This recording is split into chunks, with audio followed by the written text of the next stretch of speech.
皆さんこんにちは。スタジオナレさんの木村です。今回ですね、最近購入しましたシグマ FP ですね。僕がどういうふうにカスタマイズして使ってるかっていうダイヤルメニュー周りの項目をご紹介するっていう動画になります。順番に頭から全部解説していけば基本網羅していくんじゃないかと思うので、メニューを開いてから全部順番にいきます。この辺はエクスポージャーセッティング、ISO センシティビティセッティング、ありますけど、エクスポージャーセッティング等々、基本的に、僕はそのスチルとシネでワンタッチで切り替えられるレバーがあると思うんですけども、基本的にムービーの方なんで、シネモードっていうところで大体使ってますので、マニュアルでデフォルトの、シャッタースピード、シャッターアングルっていうのがシャッター開放角っていう設定値で選べるんですけど、どちらかというとシャッター開放角で使ってまして、なんでかっていうとハイフレームレートとかフレームレートを変えた時にシャッタースピードを調整しなくて済むから180のままで固定で済むんですよね。なのでシャッターアングルの方が便利だっていうところでシャッターアングル。ただしフレッカーが出る場合は、例えば 24fps の場合は、これが172.8 にすると大体100分の1秒なんでフリッカー消せるんですよ。っていうところで基本的なところですね。これもフリッカー次第でシャッタースピード変更したりとかします。で、ISO センシティビティなんですけど、基本的に400とか800で使うことが多いです。デュアルゲインなんで上の方は3200で使うのも良きかと思います。基本的に DNG ローで撮るので ISO 感度っていうのは、ダヴィンチレゾルブで ISO 感度を設定する項目で、ISO を変えることはできないんですけど、エクスポージャーのセッティングで1段2段ぐらいはポストでも変えられるんで、基本的にその、ニュートラルなダイナミックレンジを得られる、800にしていることが多いです。で、ISO センシティビティなんですけど、これ3分の1段で刻むこともできるんですけど、僕はそのポストでいじるときに感度がよく分かんなくなっちゃうんで、3分の1段だと発送しにくいんで、1EV ずつにしてます。で、ISO 拡張 ISO もオンにしといて、オートの設定とかも普通にしてますね。で、このシャッターアングルに関してはファーストにしてます。で、AE メータリングモードっていうのはこれあれスポット速攻とか、なんとか速攻とか選べるんですけど、基本的に普通の全体で撮るやつにしてます。もう変えることはあんまりないですね、僕は。この辺は、適宜使います。レコーディング設定も基本的には DNG の12ビットの UHD の 24fps ですね。これもあんまり変えることはないです。ハイスピード撮影したい時だけ、変えるような、その辺はこっちのモードで、プリセットみたいに、設定しちゃったりもしてます。はい。オーディオレコードはオン。はい。で、ホワイトバランスはここも僕はだいたい4000とか4500ケルビンぐらいに、して、そうするとだいたいどっちにも触れるのでローで撮るときは楽なんで大体これにしちゃってます。H264 で撮るときも10ビットで撮るんであれば、大体はそのタングステンって大体3200で、外で撮るときとかの、普通の日中は大体5600ケルビンじゃないですか、デイライト。もちろん夕方とかになってくるとこの6000とか朝方とかもっと青くなってきたりもしますけど、大体5600と、タングステンの3200の中間が4000とか4500とかなんで、ここにしとくとあんまり考えなくて済むっていう、基本に忠実っていう観点から言うとあんま良くないんですけど、ホワイトバランスちゃんと取った方がいいんですけど、こんな風にしてますね。で、カラーモードはですね、よく使ってるのが、ポートレートが一番、使ってます。で、適宜気分に応じてここは当てはめる、色を当てはめる、強度はいろいろやってるんですけども、なんでポートレートかっていうと、スキントーンが一番僕はニュートラルに綺麗に出てるんじゃないかなっていうところですね。それからトーンも少し柔らかい感じがします。例えばこっちと比べてポートレートの方が少し、ダイナミックレンジというかシャドウとハイライトをキャプチャーがスムーズにできるっていう風に感じてるので、ポートレートよく使ってます。で、もしくはですね、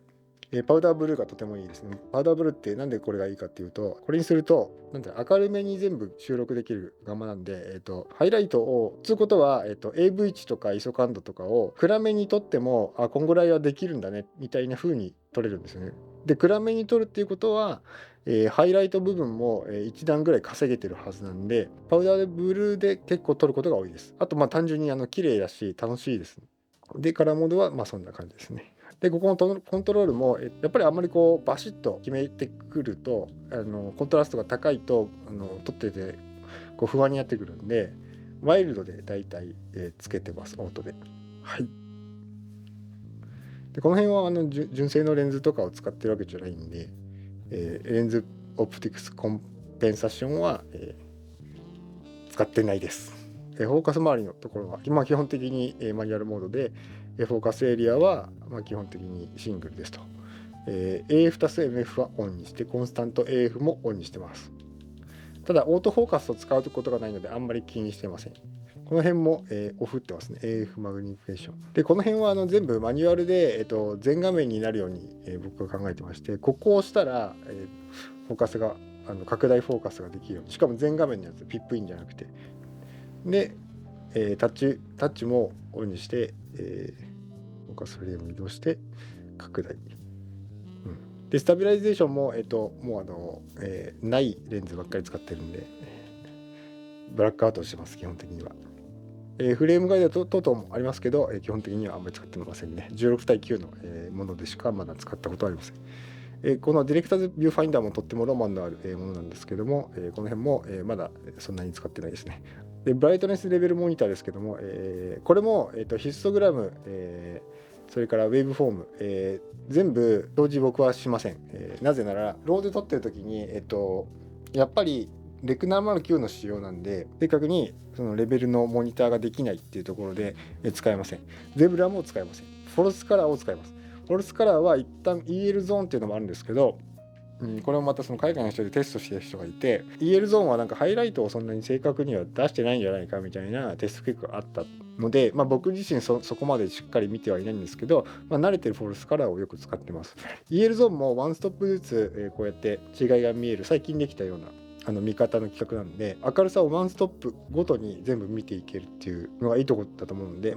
将来的にはこっちを使っていこうかなっていうふうには思ってます。でダイヤルセッティングに行きますけど、まずダイヤルファンクションですね、後ろダイヤル、それから前ダイヤル、どうするかみたいな問題、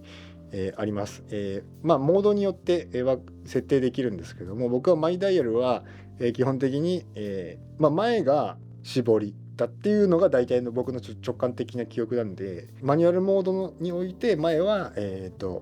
絞りにしてます。で後ろのダイヤルをいろいろ悩んだんですけど、やっぱり ISO 感度にしとこうかなっていう感じですね。で後ろのダイヤルが間違って ISO が上がっちゃうみたいなことは今まで起きたことがなくて、ダイヤル交換サービスとかもありますけど、そんなに軽いから誤動作するっていうことはないんじゃないかなっていうふうにも個人的な経験的に思ってて、でISO 感度が便利なんでとりあえず当てはめちゃっております。ISO を変えていった時にどういうふうに見えるかっていうのをフォルスカラーでプレビューするのと、トトでよく変えて、でもそれでは収録しないで800で収録してみたいなことをよくやるんで、デュアルゲインもありまして高感度も強いんで、ISO 感度とても便利に使ってます。で、シャッタースピードの時はマイダイヤルシャッタースピードで、A モードの時は絞りで、プログラムモードの時だけ、これ逆にして見てます。あんまり使わないのでここはちょっとまた逆になるかもしれないですね。で基本的にそのムービーを撮影するときに、シャッターアングルにしてるようにですね、フリッカーが出る以外の時っていうのは、基本的にシャッタースピードは全く変えないんで、シャッタースピードはこっちのクイックショートカットに割り当ててるんですよね。っていうのがダイヤルセッティングのダイヤルファンクションで、次はダイヤルロテーションですけど、普通変えてません。右回りが、絞っていく感じ、右回りが上がっていく感じですね、数字が。でカスタムボタンなんですけども、AEL が、親指 AF 的なものを、吹くようにしてます。ただオートフォーカスの、電子設定の付きのアダプターを使ってはいるんですけども、オートフォーカス全然使えるような感じじゃないので、もう多分永久にこれは使うことがないんですと思ってますので、本当は違う機能を割り当てたいんですよね。 DC クロップモードとかを割り当てたいんですけど、それがないんで、しょうがない、フォルスカラーとかもよく使うから、そこよりも、こういうデプスフィールドプレビューとかもありますけども、いろいろやってみた結果、とりあえず AF オンにしてますっていう感じですかね。ワンプッシュでワンチャン使えることがあるんじゃないかなっていうぐらいですかね。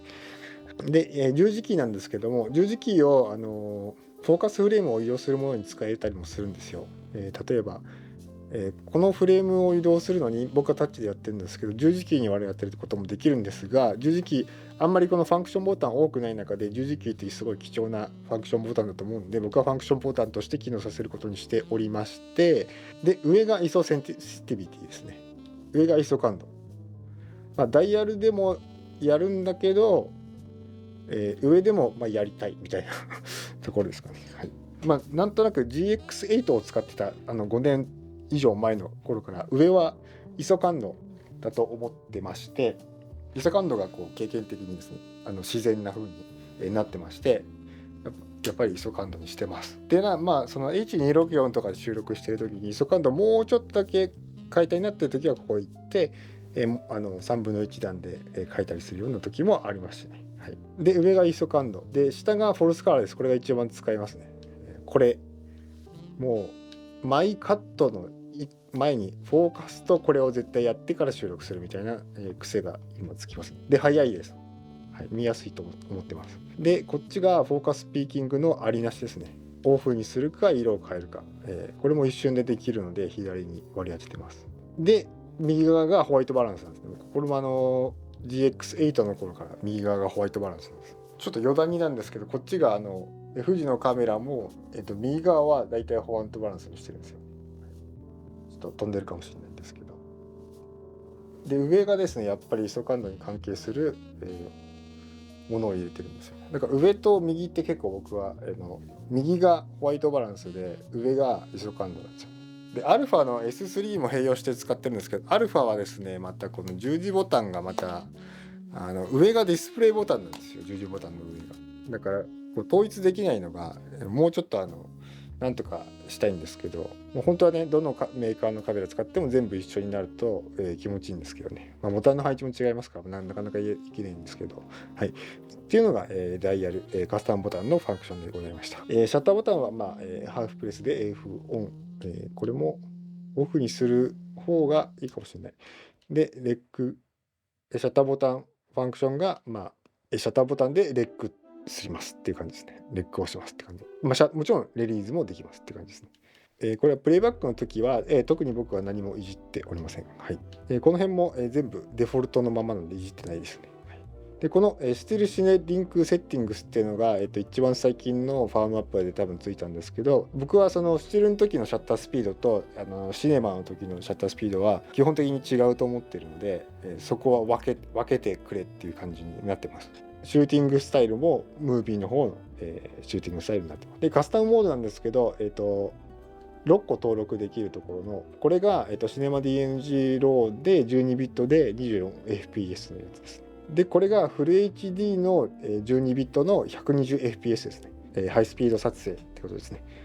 でこれが、4K だと 30fps までしかいけないんで、これも DNG の12ビットでフル HD にすると 60fps までいけるんで、こっちは10ビットだと 120fps までいけるんですよ。12ビットだと 60fps で 60fps でも、半分ぐらいのスローになれば結構スローにはなるなっていうのはあるので、結構これとこれを一番よく使うようなイメージですかね。はい、今後も。でこれが H264 の8ビットの 30fps、たまに何でも画質何でもいいから軽いやつで撮ってみたいなやつがあるので、これがあります。これは多分フル HD なんですよね。4K じゃない。4K もやられたりする時がたまにあるんで。でこれがHDR モードっていうのがフル HD だと選べるものがあるんですよ。それを試してみたくてどういう感じになるんだろうなと思って HDR 撮影をすぐ出せるようにここに行ってます。でここは、スチル用のモード困った時にそのマニュアルがここですけど、この辺とかあんまり僕は使い慣れてないんで、スチルに一瞬で切り替えたい時の設定にしたい時、いろいろオートの露出にしたい時っていう時にこのスチルの方をモードに入れてます。で、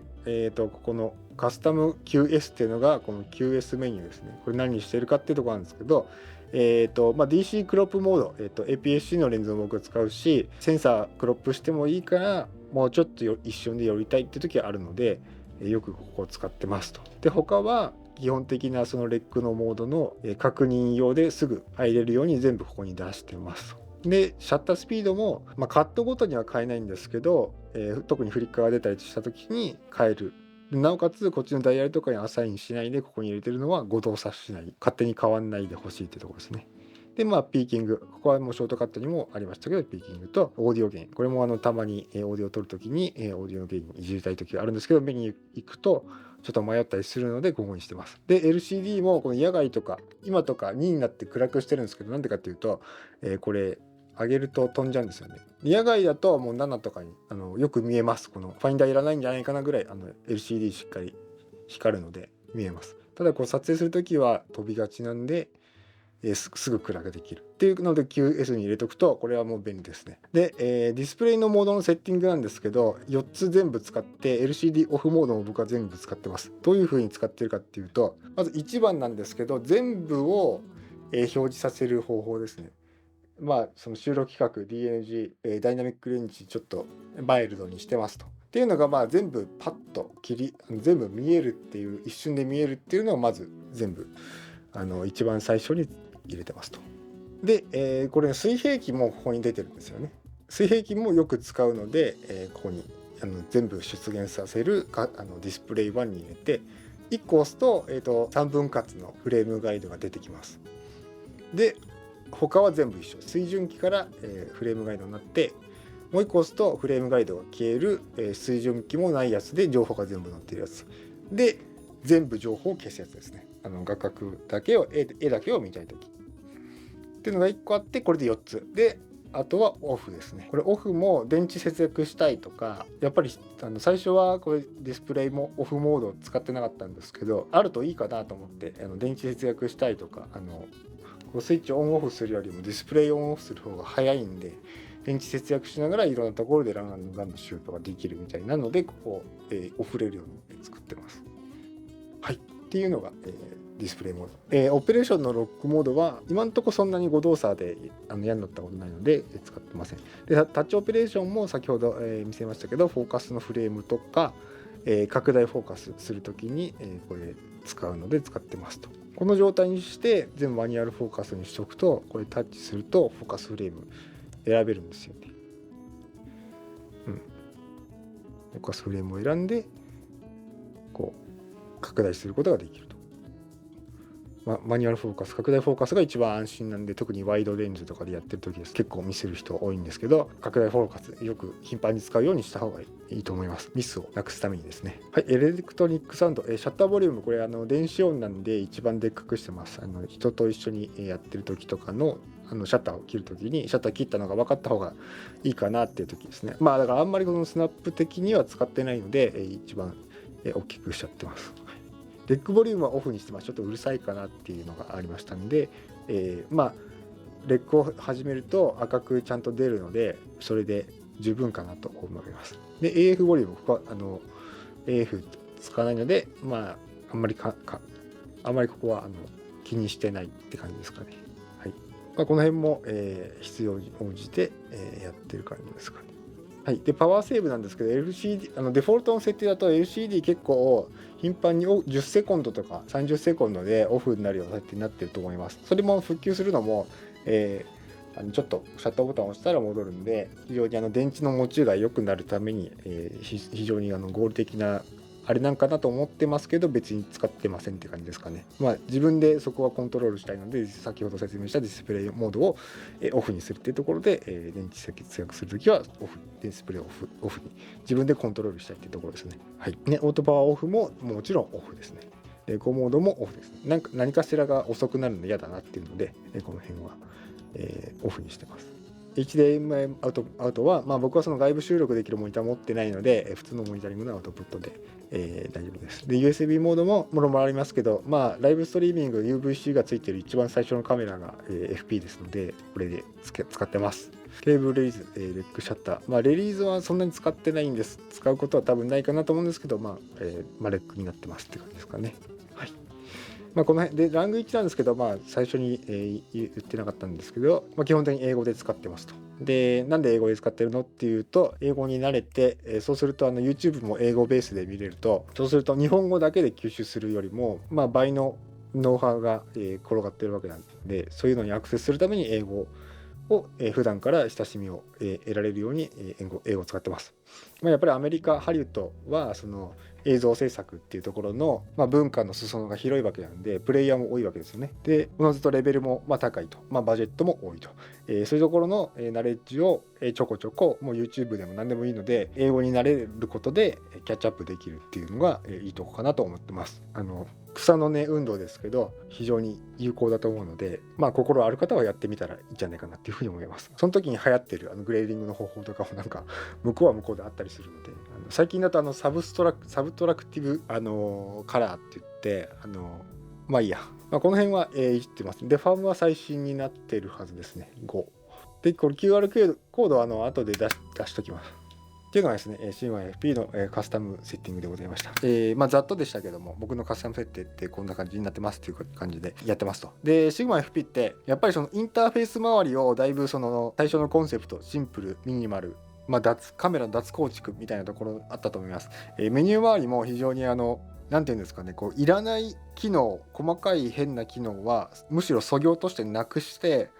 その代わりに分かりやすくなってるみたいな部分が多分にあると思います。ボタンは少なくてもですね、その日常的にユースするときに使うときに必要な機能は全部簡単にシンプルにアクセスしやすいようになってて、大変分かりやすいんじゃないかなっていうふうに僕個人的には思ってます。ちなみにクイックショートカットのところはですね、ピーキングがここにもあってですね、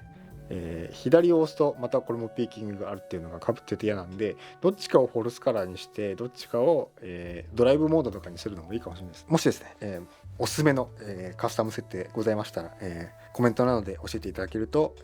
ぜひですね参考にさせていただければと思います。はい。こちらのチャンネルではアート、ライフ、ミュージックのテーマで動画をお送りしております。グッドボタン、チャンネル登録よろしくお願いいたします。